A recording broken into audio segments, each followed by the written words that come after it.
Hello, I'm here today with Sol Bermann. He is the Chief Information Security Officer at the University of Michigan, as well as the Executive Director of Information Assurance, or IA, at UM's Information and Technology Services, or ITS. I'm going to let Sol provide a little bit more background about his role at the university, as well as the work and mission of IA, at least as it existed pre-coronavirus, and now maybe as that role and IA's role in the university has possibly changed. Sol, is there anything else you would like to add in terms of background and what IA does for the university Sure. in this important time? Yeah, so just a little bit, because that's a lot of words and sort of acronyms, and to put it more sort of plainly, I lead a group that is responsible for IT security, privacy, IT policy, some aspects of compliance, and overall best practices for how we protect the university's data and systems. I will put in a shameless plug that this is a shared responsibility. So everybody needs to do their part. While we do a lot of work for units, for the university at large, everyone has a role to play. And in fact, if you're relying on us to protect the university systems and data, we can't do it alone. So do your part. And a lot of the conversation I think we're going to have today is about not just what we would ask folks to do, but what we want folks to do to help protect our community. So let's have at it. Thanks for that. And speaking about what we can do, are there any general tips that you have for at-home data security? Obviously, most of the University of Michigan community is working from home, whether that's teaching, researching, administrative work, you name it. What should we be most concerned with in terms of at-home vulnerabilities that might not exist on campus? And then do you have any best practice tips for protecting ourselves from bad actors who may be trying to exploit this situation? So I was on a panel recently where we were talking about the transition from residential learning and research to remote. And I was asked, what has really changed for security? What has changed for information assurance? And honestly, the answer is almost nothing. The practices we would have expected you to do when you were on campus are the same ones pretty much at home. And by the way, plenty of people were working from home, whether by design or just after hours. But we're just seeing more of it. So I could go through a bunch of tips, but mainly I'll point people to safecomputing.umich.edu. That has a wealth of tips specifically for what you should be doing at home and working remotely. So a few things to keep in mind at home that maybe you don't think about on campuses. Make sure you're using a secure connection as you're connecting to the internet and to university resources. That might include using a VPN, virtual private network. Sometimes that's built into your computer. Sometimes it's an app or a technology you need to download. Make sure that you are, now that we're starting to move away from having to be at home, if you're venturing out to a patio to do some work at a coffee shop, try not to use their wireless network. It's a public network. Use your VPN. This is the same guidance we've always given. Make sure your apps are kept up to date, whether that's on your phone or on your computer. Again, not new stuff, but good reminders for just overarching security. And actually, there's a whole new website we've set up on safecomputing.umich.edu. I believe it's safecomputing.umich.edu/new, because we're putting so many new materials up. So generally speaking, do what you already should have been doing. If you're using your personal device, there's more of it that you'll have to do yourself than if you're using a university device. But the basics still hold true. Secure connections, making sure your device is up to date, that you have good security software on there. And then, of course, please don't fall for phishing. That's the number one way threat actors try to get at our data and systems. And we have a lot of guidance about how to identify and not fall for phish. And as a follow-up, are you seeing any uptick in the amount of phishing scams right now? I don't know if it's been a huge uptick, but there's certainly been a pivot to COVID-specific scams. Some of those have been in the early days of the pandemic were, here's a link to or a download to get to a map of COVID hotspots. And that would either a link that would take you to a place where they would try to take your information, or it might you'd be downloading malware. Now there's been scams related to stimulus checks, to COVID in your area. So it may be less about the amount, but just threat actors like to take advantage of the situation. And again, safecomputing.umich.edu, we have a whole section on COVID scams. Thank you. It's great advice. And for faculty members specifically, or I guess really anyone who would be recording any live sessions, so a lot of faculty have become interested in recording their Zoom sessions with students. And of course, there may be student names as well as faces present on those recordings. And, you know, there's a lot of benefits to doing this, both accessibility, if you want to do some captioning post-recording rather than rely on live captioning. Students are in different time zones and can't all meet synchronously and want that benefit of seeing that recorded presentation or session. Are there specific things that faculty should be doing either well in advance of recording those sessions or to protect those recordings after the fact? So a couple different things I'll touch on here. One, please use university provided tools for this. So whether it's Zoom, BlueJeans, or even Google Meetings, the university has contracts with each company that speak to data ownership. There's compliance aspects, privacy aspects, security aspects. So if you're using Sol's fly-by-night video service in your class, that's just not going to be as safe for your students or for you or for the university. So use the tools we're providing. You have a lot of options. Second, again, recording classes isn't new. We were doing it when we were residential. We're doing potentially more now. And the best practice is you ask your students, give them a heads up. Hey, I want to record this session. Do you not want to be recorded? Or do I have your permission? Whether it's consent, opt in, opt out, make sure you're informing students ahead of time. And to the extent they want to not be a part of a recording, think about how you're going to accommodate that. That's no different than the guidance we had when we were residential here. You know, we talk about captioning. There's a variety of tools out there for that as well. So whether it's synchronous, asynchronous, providing accommodations for students who have needs is also really important. Great. And of course, one of the things that has entered the lexicon for higher education and virtual remote meetings in general lately has been Zoom bombing. Could you briefly describe what this is, how it does happen, and then if there are specific ways? I know that ITS has released guidance on this as well, but easy one or two, here's some quick and easy ways you can have this not happen in your sessions. So what is Zoom bombing?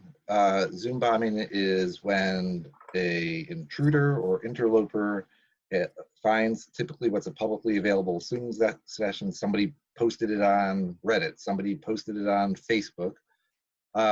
The session wasn't closed to participants, so the host perhaps didn't do the best job in making sure that it was only for invitees. And then they'll either actually interject themselves, share a screen, put something in Q&A, put something in chat that is offensive. And the level of offensiveness varies. We've seen things that are sort of prankster level to truly, truly disgusting. The good news, such as it is about Zoom bombing, is this is not a Zoom issue. This is a host issue. This is a human issue. If you properly configure your meetings or your webinars, they will not be Zoom bound. End of story.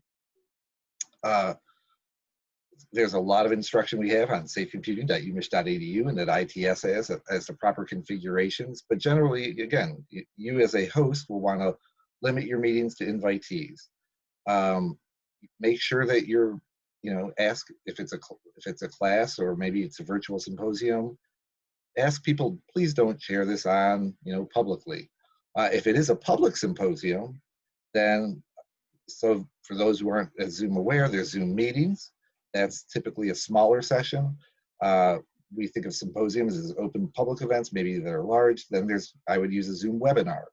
Zoom webinars are a more structured event where you can lock down participation almost to nothing. Don't just have participants, the panelists talk and be seen, and nobody else is seen or heard. So please, if you are doing something large or public, use a Zoom webinar and appropriately set your settings to limit as much as possible the ability for people who are not invited to participate. And also know that this is, this isn't a U of M problem. This is a worldwide problem.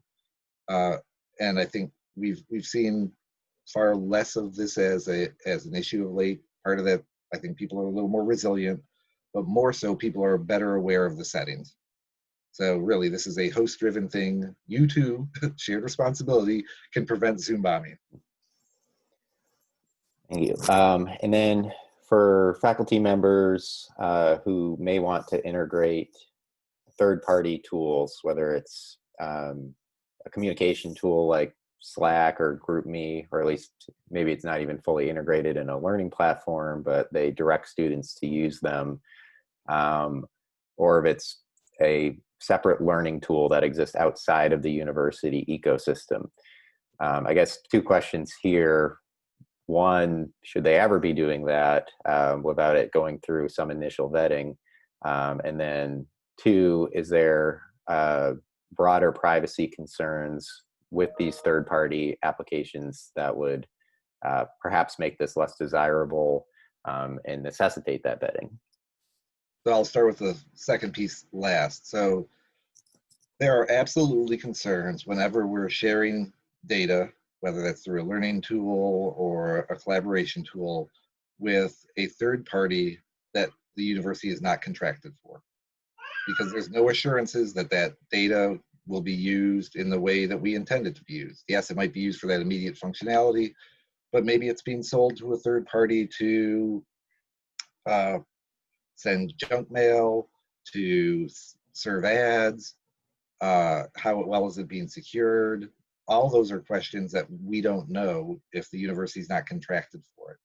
So the preference, to get to the first part, is we always want our faculty and staff to use the tools that the university is contracted for. We know that that might not entirely be everything they want on a tool, but there is a huge amount of tools that we've worked to secure for the university. And by secure, I don't mean in a security sense, but secure as in we've contracted for, that can provide a lot of the functionality faculty and staff need. If there is some sort of unique tool you need to use, start by working with your unit IT to engage procurement, and when you start engaging procurement, they'll engage our information assurance group so we can look at some of the privacy and security aspects.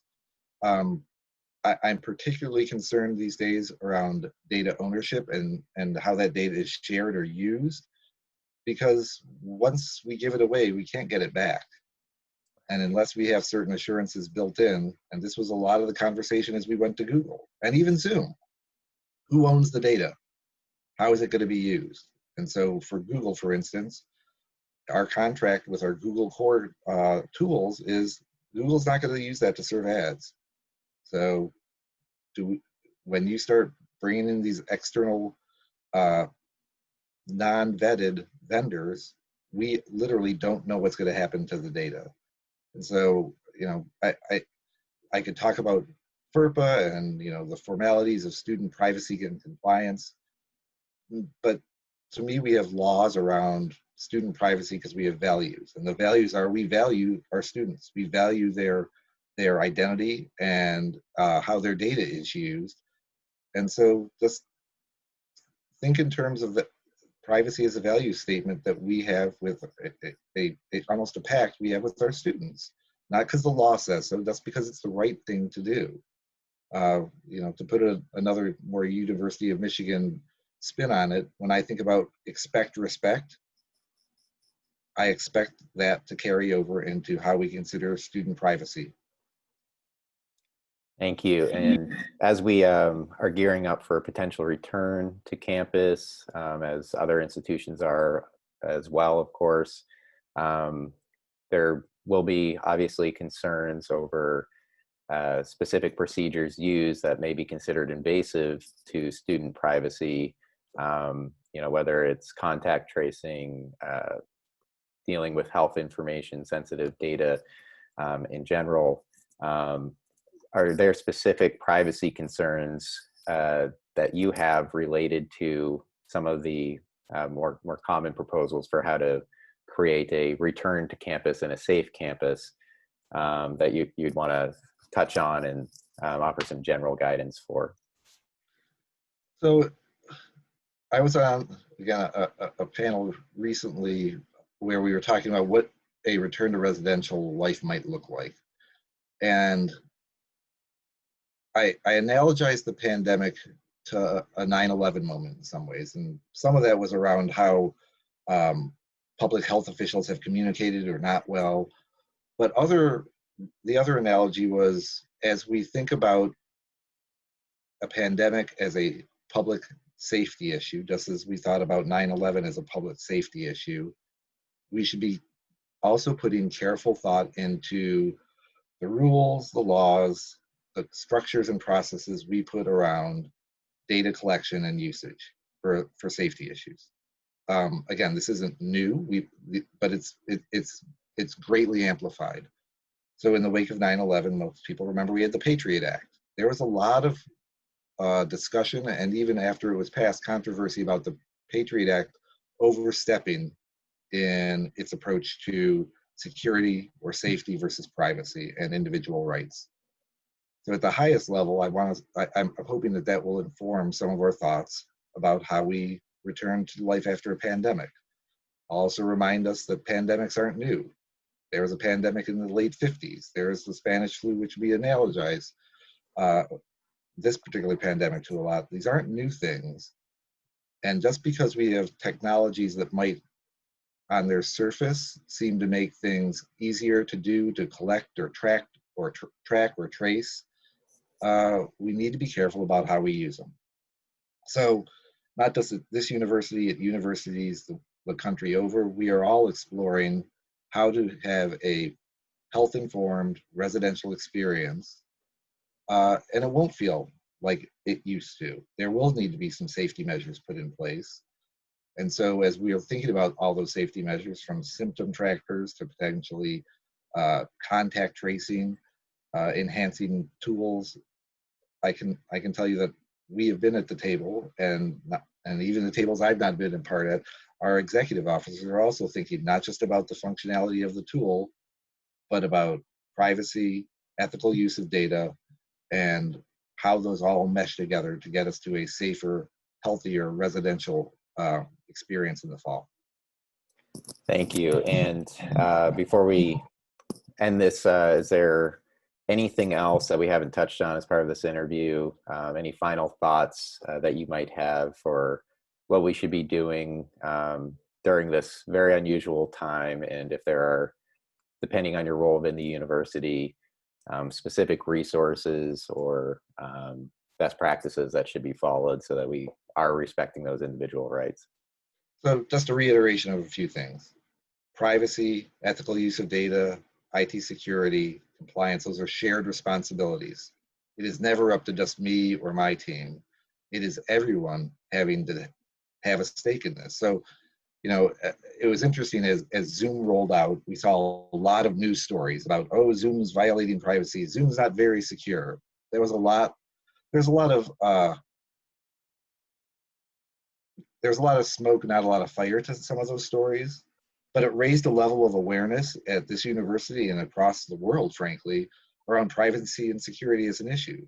So look, if you're to care so much about Zoom, and a lot of that was driven not by Zoom as an institutional tool, but I use Zoom to talk to my family, carry that over into all the tools you use. You should be caring about that from the Google you use to you considering using a third party for your classroom or to help your job.